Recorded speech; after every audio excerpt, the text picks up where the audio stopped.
ये सब बकवास है। कोई भी बैंक वाला किसी किसान को 4% का नहीं 7% का लोन वो करता है। सब्सिडी किसी की नहीं आती है, अगर आती है तो उसको या तो बैंक वाले अधिकारी खा जाते हैं या जो उनके बीच में मिले हुए अधिकारी वे खाते हैं। नई नई स्कीम ना लगा के पुरानी स्कीमों को अगर चलाया जाए वो बेहतर रहेगा। तुम्हारा ब्याज बना 10,000 रुपए, तो छूट काट के पैसे जमा होते थे, लेकिन अब पूरा पैसा जमा हो रहा है। सरकार लोन की प्रयास कर रही है, लेकिन लोन ना देके किसान की फसल के रेट बढ़ाए तो सबसे बड़ा लाभ ये होगा कि लोन आप किसान को अगर 10,000 मिलेंगे तो किसान के पास 6,000 पहुंचेंगे, 4,000 रिश्वत में चले जाएंगे। तो मेरा मानना यह लोन ना करके किसान की फसल के पैसे बढ़ाए जाए। सब पुराने लेन देन इनके हैं और जो इन्हें लग रहा है कि भाई डिफाल्टर नहीं है, उल्टा पैसा हमारा लौटा देते हैं, तो बैंक उन्हीं के ही लोन करता है। नए आदमियों को बहुत कम लेस मात्र पे इसमें जोड़ता है। मुख्यमंत्री योगी आदित्यनाथ ने प्रदेश के लघु और सीमांत किसानों की आय में वृद्धि और आर्थिक सशक्तिकरण के उद्देश्य से मुख्यमंत्री कृषक समृद्धि योजना शुरू करने के निर्देश दिए हैं। उन्होंने कहा कि राज्य सरकार किसानों को कर्ज के बोझ से मुक्ति दिलाने, उनकी कृषि उत्पादकता बढ़ाने और उन्हें आत्मनिर्भर बनाने की प्रयास में लगी हुई है। ऐसे में किसानों को सस्ती दर पर सरलता से लोन उपलब्ध कराने का प्रयास किया जाना चाहिए। ये योजना इसी दिशा में एक प्रभावी कदम सिद्ध होगी। आपको बता दें कि सोमवार को सहकारी विभाग की समीक्षा बैठक में इस महत्वाकांक्षी योजना की रूपरेखा प्रस्तुत की गई, जिसे मुख्यमंत्री ने दूरदर्शी और किसान हितैषी पहल बताया। उन्होंने प्रस्तावित मुख्यमंत्री कृषक समृद्धि योजना में नाबार्ड के साथ साथ सहकारी बैंकों की सक्रिय भागीदारी सुनिश्चित करने के भी निर्देश दिए हैं। योगी ने मुख्यमंत्री कृषक समृद्धि योजना लाने के जो निर्देश दिए हैं, उस पर आपकी क्या राय है? हमारी ये राय है, जो अभी योजना आनी है अभी तो वो आएगी, ग्राउंड पे चलेगी, ग्राउंड के बाद उसका लाभ और क्या लाभ मिलेगा क्या है उसके बाद ही जानकारी उसकी मिल पाएगी। बाकी जो सरकारों ने काफ़ी योजनाएं अब से पहले भी लाई हैं, जो किसानों के हित की योजना है, उनका किसानों को लाभ मिल भी रहा, कुछ को मिल भी रहा और कुछ को ना भी मिल रहा है। मगर सबसे बड़ी जो हमारा NCR वाला क्षेत्र है, वहाँ जो पीड़ित है लोग बाग ज़्यादातर बिल्डरों की तानाशाही और बिल्डरों के रवैयों से ज़्यादा परेशान है। जो हमारे यहाँ प्रशासनिक अधिकारी हैं, सरकार तो बहुत अच्छी अच्छी नीतियाँ देती हैं ताकि उसे ग्राउंड पर लागू किया जाए, मगर लागू करेगा कौन? उसे प्रशासनिक जो अधिकारी हैं वो करेंगे। मगर प्रशासनिक अधिकारी क्या करते हैं? किसानों का इनका अधिकार खाने के लिए बिल्डरों से साठ-गांठ करके इस सरकार में पूंजीवाद और साहूकारीवाद चल रहा है। भाई नौकरशाही और पूंजीवाद, तो पूंजीवाद और नौकरशाही आपस में ही गांठ-साठ करके जितने धरने प्रदर्शन चल रहे हैं वो इसी सरकार में इसीलिए चल रहे हैं ताकि उन किसानों को उनका ज़्यादातर अधिकार और हक नहीं मिल पाता। सर, आपके अनुसार सरकार को क्या कदम उठाने चाहिए जिससे कि किसानों की जो कंडीशन है वो ठीक हो सके?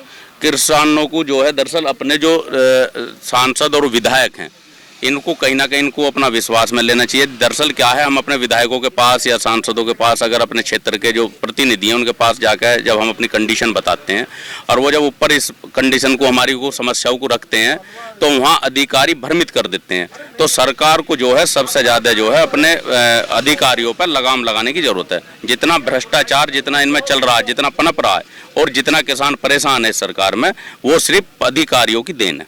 सर, योगी जी ने जो मुख्यमंत्री कृषक समृद्धि योजना लाने के जो निर्देश दिए हैं, इस योजना में जो सस्ता लोन देने की बात कही है, तो इस पर आपका पर्सनली क्या राय है? इसकी पर्सनली राय ये है, जो पुराने लोन किसी के चल रहे हैं और बैंक को, क्योंकि उसमें लोन देना ही कुछ नहीं है, लोन जो बैंक की जिम्मेदारी है, फिर सरकार क्या है जो बैंक में लोन करता है मैनेजर, तो उससे फिर जवाबदेही भी अगर लोन वापसी नहीं जावे तो उसमें क्या है, ये जो बैंक कर्मचारी हैं ये फिर लोन नहीं देते ऐसे आदमियों को। सरकार तो स्कीम लावे है कि नए इसमें आदमी जोड़े जाएं, मगर ये क्या काम करते हैं, जिनसे पुराने लेन देन इनके हैं और जो इन्हें लग रहा है कि भाई ये डिफाल्टर नहीं है, उल्टा पैसा हमारा लौटा देते हैं, तो बैंक उन्हीं के ही लोन करता है। नए आदमियों को बहुत कम लेस मात्र पे इसमें जोड़ता है और क्योंकि उसमें जवाबदेही फिर इनकी आ जाए, आपने लोन बांटा तो यू डिफाल्टर कैसा हुआ और लोन वापसी कैसे नहीं आया, तो बहुत सारी समस्याएं हैं किसान के सामने, पूर्ण रूप से उन्हें लाभ नहीं मिल पाता। ब्याज में लोन दिया जाएगा? मेरा मानना यह है कम ब्याज में लोन दिया जाएगा। लोन ना देके किसानों को मजबूर मत करो, उनकी ज़मीनों को हड़पने का काम मत करो। मैं आपके माध्यम से कहना चाह रहा हूँ कि लोन जितना आप लोन पर जोर लगा रहे हो ना, इतना किसान की फसल का जो रेट है उसे बढ़ाओ। गन्ने के रेट बढ़ाओ, अनाज के रेट बढ़ाओ, धान के रेट बढ़ाओ, तो किसान लोन क्यों लेगा? लोन दे किसानों को मजबूर करते हैं, किसानों की फसल को सस्ते रेट में लेते हैं, किसानों को लोन देकर बंदिश बनाते हैं और फिर जैसे आज हम बैठे हैं ना, किसान फिर अपनी भूमि जबरदस्ती भूमि कब्जा के और फिर वो इस तरह से बेच जाते हैं।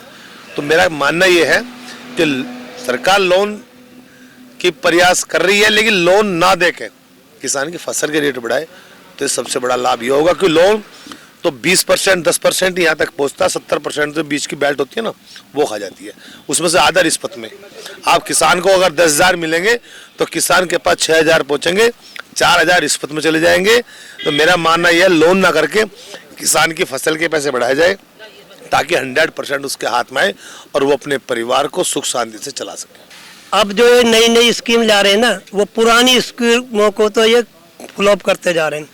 पहले ही थी, अगर मैंने लोन लिया है तो जो कोऑपरेटिव सोसाइटी है इनके द्वारा जो छूट का पैसा था ना वो तुरंत आ गया, लेकिन अब की सरकार ने ये कर दिया कि इनका पैसा पूरा ब्याज बनाते 7%, अगर एक दिन भी अगर लेट हो जाते हैं तो उस पर 13% लगा देते हैं।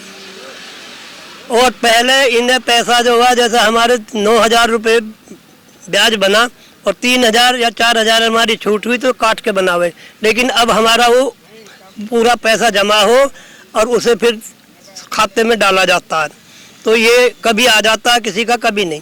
तो ये सबसे बड़ी है, इस नई नई स्कीम ना लगा के पुरानी स्कीमों को अगर चलाया जाए वो बेहतर रहेगा। तो क्या लगता है कि जो सरकार जो योजना लेकर आती है किसानों के लिए, तो उस योजना को लॉन्च करने से पहले, मतलब लाने से पहले उसको किसानों के साथ में बातचीत करना चाहिए, उनके साथ बात करनी चाहिए। और जो ये पहले जो स्कीम थी ना कि तुम्हारा ब्याज बना 10,000 रुपये, तो छूट काट के पैसे जमा होते थे, लेकिन अब पूरा पैसा जमा हो रहा है। वो स्कीम पहले जो थी वो ठीक थी, अब नहीं लाओ, पता नहीं क्या नए कानून बना रहे हैं। जो गवर्नमेंट किसान के लिए लोन के लिए लाती है उसमें जो है सबसे ज़्यादा मतभेद होता है। पहले तो किसान को जो लोन मिलता है उसमें जो है क्या नाम है दलाली देनी पड़ती है, फिर जो है गवर्नमेंट कहती है कि उनको 3% का ब्याज देना है, 4% की छूट मिलेगी। ये सब बकवास है। कोई भी बैंक वाला किसी किसान को 4% का नहीं 7% का लोन वो करता है, 7% उस पर ब्याज लगाता, बोला सब्सिडी आएगी आपको और उसमें छूट हो जाएगी आपकी। सब्सिडी किसी की नहीं आती है, अगर आती है तो उसको या तो बैंक वाले अधिकारी खा जाते हैं या जो उनके बीच में मिले हुए अधिकारी वे खाते हैं। कोई किसान को छूट नहीं मिल रही है। ये सब गवर्नमेंट को जो है, या तो गवर्नमेंट के नाम है इस चीज़ का बहकावा कर रही है या फिर जो बैंक वाले बहकावा करते हैं। किसान को वही 7% की जगह अगर उसको 1 दिन या 2 दिन लेट हो जाता है तो उस पर 13% और 11% का ब्याज जो है वसूला जाता है। ये सब बकवासबाजी है। कोई लोन नहीं क्या नाम है वो होता, किसान की कहीं भी मदद किसी तरह से भी गवर्नमेंट नहीं कर रही है। मेरा कहना का मतलब ये है कि जो लोन है इसमें एक ठगी का काम है और गवर्नमेंट जो है इसे ठगी का काम समझो और ठगी में ले रही है किसानों को।